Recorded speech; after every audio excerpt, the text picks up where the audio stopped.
Tom here, Flip Anything. Just kind of doing a lot of pickup work today. I've got everything from silverware for the little lake house rental to heading to Home Depot. I got to pick up screws for putting in the registers, different little odds and ends, and also going to head to the welders. If you saw the wrought iron work, I'm still lacking a gate, which that's actually being fabricated right now. I'm going to stop over at the welder shop and we'll take a look at his setup, kind of see what he'd done. His name's Cody, real good guy. He's been doing welding for me for, I don't know, probably 6-8 years at least, maybe a little longer. He started working for me way back when I owned a restaurant. I'd leased it out to another guy where they were just using the restaurant parking lot, but they'd bumped it with a forklift and damaged it. He came out and fixed it, and I realized, hey, this guy's a good welder. So I got his card, and we've done business since. So yeah, just a lot of tedious little pickup things. Even need the screws for their switch plates and plug outlet plates that are missing. And so I'm gonna go grab all these, my list of little screws and things, and bits. I need a tile bit, you'll see. So I'm here at Home Depot now, and we'll head to the welder from here.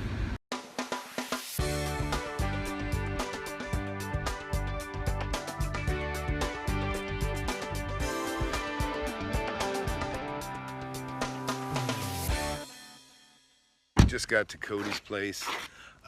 It's kind of really cool. It's a pretty place out here on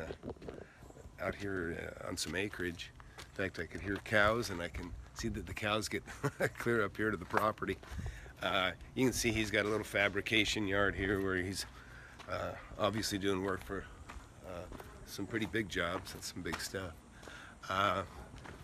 But he's finishing up my deal, and one of the things he's working on is the last thing is the gate, and there's a little section of fence that also got missed. So cool. Hey, Cody. So I mean, this is Cody. He's been doing my welding for a long time. I actually found him. He was working on a property I had got bumped by some heavy equipment, and so the guy that was responsible for it hired Cody to fix it, and that's where we ran it. How long ago was that? 8 years ago? Roughly 8 years ago. 8 years ago. He's been doing my welding ever since. Does a really great job. Anyhow, he just fabbed up the fence out there out at the lake property, and this is one piece that he's still got to come out and add, and then this is the gate right here that he's got sitting here that he's making.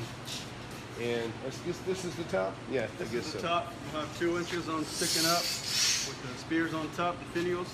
They'll match up with the posts that we have up. They're about 6 inches as well. They get caps, kind of like right here, you'll have a cap. So this post will be a little bit taller, and then you got 4 inches hanging down on the bottom, and you'll have a 2-inch clearance all the way down. Cool. Now I can tell this is the top, obviously. He's got the caps, the points, what do you call them, the points on the top? Finials, yeah. Yeah, finials. That's a new one to me. And then this actually is representing what's out there in the field. So he's going to weld this on, and then he's going to weld this to the existing post, right? Yes, that way it'll open out, and we can get clearance from the pickets here so they don't hit with the post. We can open it actually a little over 90 degrees. Okay. Hey, what's not clear to me is I don't see our lock. Where's our lock set going? Lock set's going to go over here. So let's see what he's got. Still fabbing it out because the lock we had was a little bit longer, so I'm still fabbing it. I had to make it a little bit longer here. Right. So what do you got is we want to put a push button lock set so that keyless entry, and so he's got to make that. He's got to work that into the design. So it'll actually sit in right here. It's going to get cut out, and it'll be welded in place. This will flush to that. It'll be flush up right here in the front. You'll have your knob, your lock, and up here you'll have your combination. Yeah. And your ring setup. Got it. Yeah. So what he's got that set up, and I had him go long on the post that's adjacent to this, and that would accommodate having a Ring doorbell or some sort of video type doorbell that I can see who's there, and so that's what he's got. So you can see, like you said, that's gonna mount into the gate. That'll be the push button key, and then the knob will be here. So yeah, looks good. When are you thinking about installing that? I'm trying to get it all primed up today, and then hopefully install for today too. So oh wow. Okay. Well, I might see you out there then. This heat, it should dry pretty quick. Yeah. Cool. So yeah, he's got quite a shop here, and you can see. Yeah, I see you doing some heavy steel out here. Yeah, that's for the University of Texas. Yeah. It's a big half-inch thick steel ramp they're going to put over on. I think it's a wind ship, I believe. So check this out. This is some heavy stuff. We had it all powdered, or not powdered, excuse me, sandblasted and then primed. Wow. So this is a ramp. This is that? Well, it looks like they come up this way and then go. So you're actually going to come up. That long side will actually be over here. So this will be the low side. You'll walk in over here, this direction, Mm-hmm. and there'll be concrete poured. Concrete will be poured 1 inch below these posts here, and then you'll be at this elevation, and then you turn around coming this way, and then we'll have a little bridge going out to the existing. Gotcha. Cool. That's quite a. What kind of equipment's it gonna hold? So we got a crane and a forklift. So we're hoping. No, this is just for pedestrians. This is just for. Yeah, Wow. we're set it in with a forklift and a crane. Wow. Just for Yep. pedestrians. Pretty heavy. Looks like 1/2 inch. Yep, all 1/2 inch. Posts are made out of 3/8. Wow. Yep, that's some big steel. Heavy duty steel, that's for sure. Right on, man. Well, I'm gonna go. Thanks. I'll see you out Appreciate there. And I'll if you need anything, just let me know. Sounds good. All right. Thanks, Cody. Yep. See you. All right. So actually, it's kind of cool because his shop's in between where I live and where we're heading, which is the lake next. And so I want to stop out here. And the other thing is I got to make sure I get the lock combo from him on that, which I already texted him that earlier. But anyhow, that's it. And now we are heading out to the lake to finish up. Well, I'm just now leaving Cody's, and I'm hoping these cows will let me get by. He doesn't look too concerned. Maybe I get a little more room than I know. It looks like I can hug it to the right. Hopefully one of those horns doesn't rest into the side of my car. I'm really not sure how to ask a cow to move. Wow. Well, I gotta say, I was a little bit. Oh, look at that. You got more. Look at all this steel. Steel and steers. Anyways, really beautiful setting. So I'm at the lake house. I'm in the attic. You can take a look in here. So I had an extra register, and I'm like, where does this register go? And I really didn't think there was enough AC over in the kitchen. So I come up stairs here, and this is what I found. I found this, one of the registers. This is blowing cool air right now in the attic, which is a good thing because I'm up here, and you can tell I'm sweating. It's not that cool. But, so what I've done is I'm cutting in a hole here. And you can see my piece laying down on the bottom there. And didn't expect to be doing this, but this is what I'm doing. I'm here. I'm not going to have the AC guy come out here just for this. Simple enough. You can see one of the problems I face. I've got limited amount of duct. Okay. I would have liked to put it right here where my finger is. I've got some stuff in the way, but the other problem is if I took it any further, I can't because I don't have enough duct to get it there anyways. So anyways, I've gone ahead and just cut this out, and I'm about to drop this in, and everything ought to be good, and we'll be cooling like we should be downstairs, like it was originally designed. I just put in this AC duct you see above my head here. It turned out my AC guys, I think they put it in, but I think when we moved stuff around, we had some dry, it got disconnected and lost. But anyhow, it was blowing cold air through an open duct upstairs. Found an extra register, so I figured it out. Anyways, so now I'm taking care of this because I've got new tile. I brought everything up about a 1/2 inch.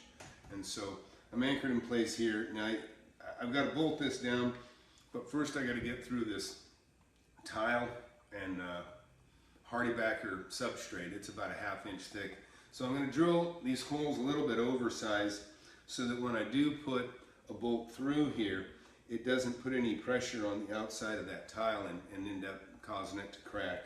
So it's been a pretty tough tile here, so hopefully this is going to give me a nice hole.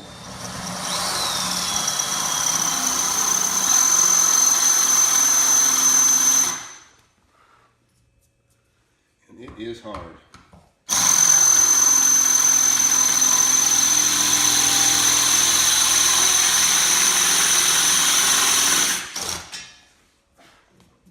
might even use a little bit of water. I had some small bits yesterday and it just tore them up.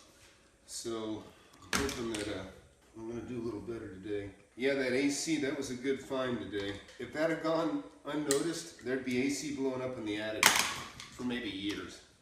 And that does happen sometimes. It's kind of a trick of some trades that I don't like. What they'll do is, say guys, like I was sweltering up there. I was dying up there for sure. It was very hot. I'm pretty good with heat, not that bad, but it was hot. It made me sweat, it's tough.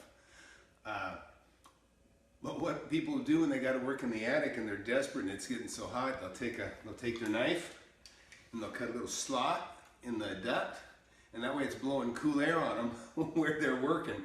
And I've seen somewhere they've cut several slots around in different places, and you know, they had to do it with permission, but most of them just do it and don't say a thing. Maybe they'll throw a piece of tape over it, but it's really, really bad practice.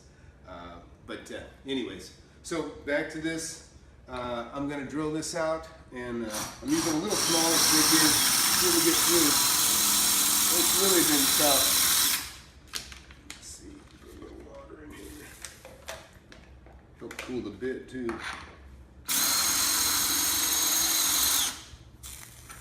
You can hear that sizzling. Something you can do also when you get a situation like this and you want to use limited water, just get yourself a water bottle and just put a little slit in it, and then that way you can squirt it as needed. Like right now, this is pretty tough. And you'll see steam coming out of it, and you can hear it.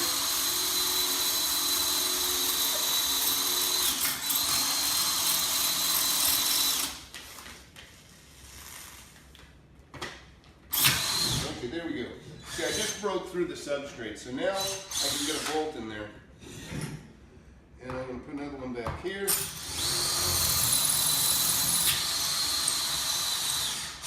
That one was easier. So, see what I got in here? This stuff is pretty tough. But like I said, so I got my little squirt bottle here.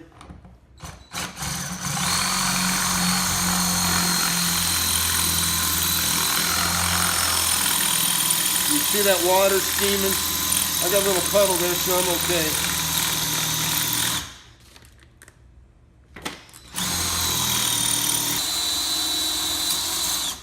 I think that broke through, I'm not sure.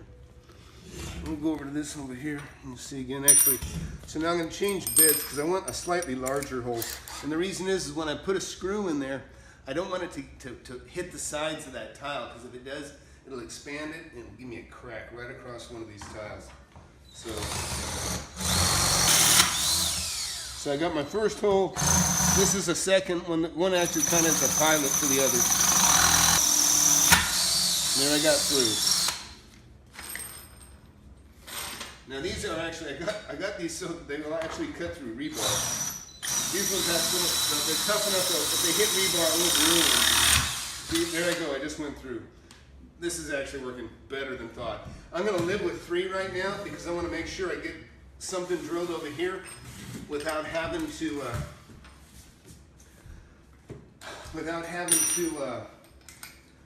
if I break a bit, then I'm only going to get one corner. And it's been a pretty tough floor, so we're going to go ahead and do another one here.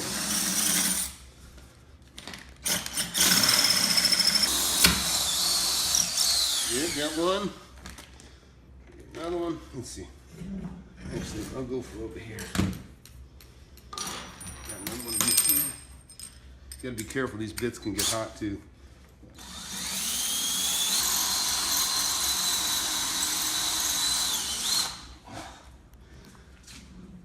Okay. So now I'll go back and chase those 2 holes with a little wider hole.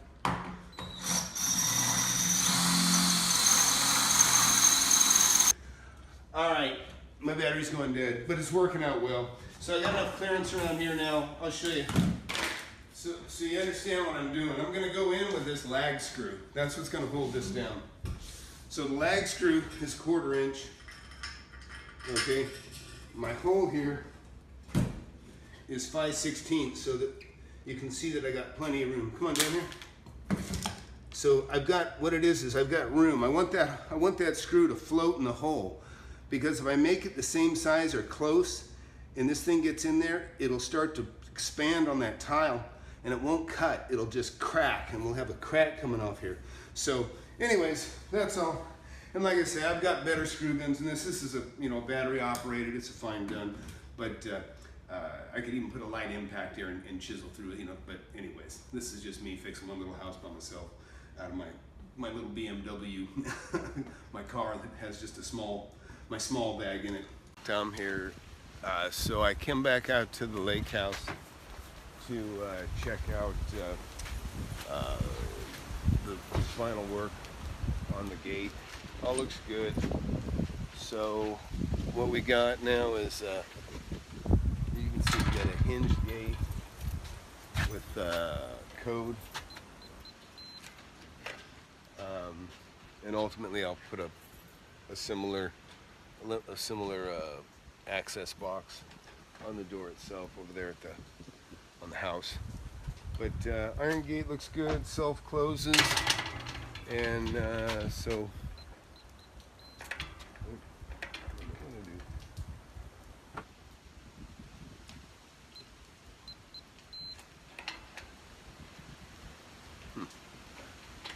there we go.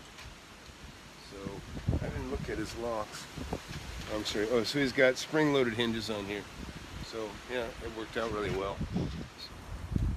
So nice and substantial. You can see he's still got quite a bit of driveway on the other side here. If I made it so that, I don't know if you remember this back when we did the concrete, but right about, if I can point to it, somewhere in here anyways, I've got a couple of steel embeds like you see here.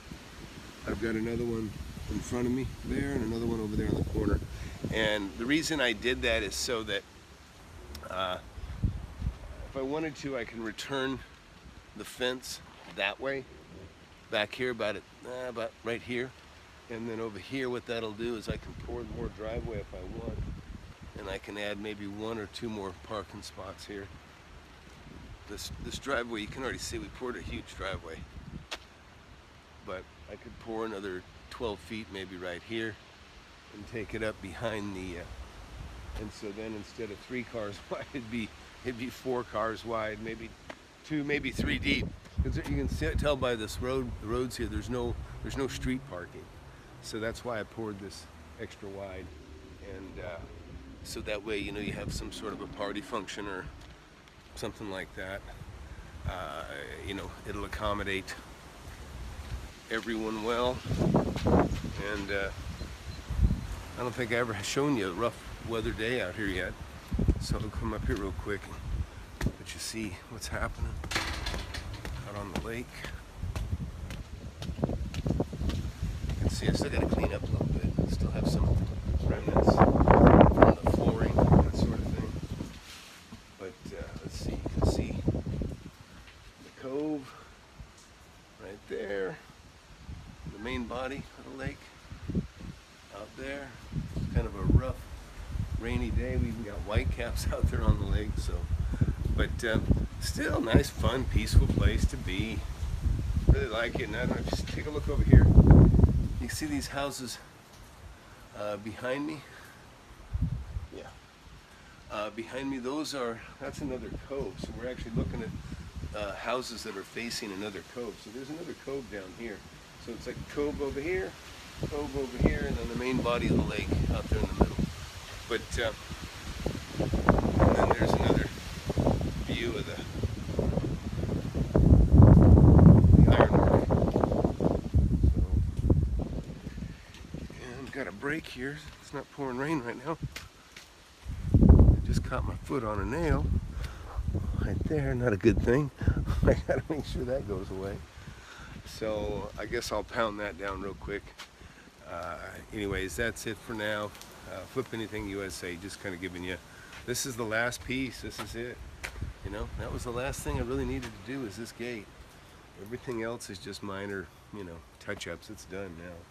It's just like curtains and, you know, blinds and that sort of thing, which, you know, tenant might take care of that, or I might take care of it. And like I said, and just rent this out a little bit as a vacation rental. and maybe use it a little bit too. So that's it for now. Flip Anything USA. Please share, subscribe. Thanks.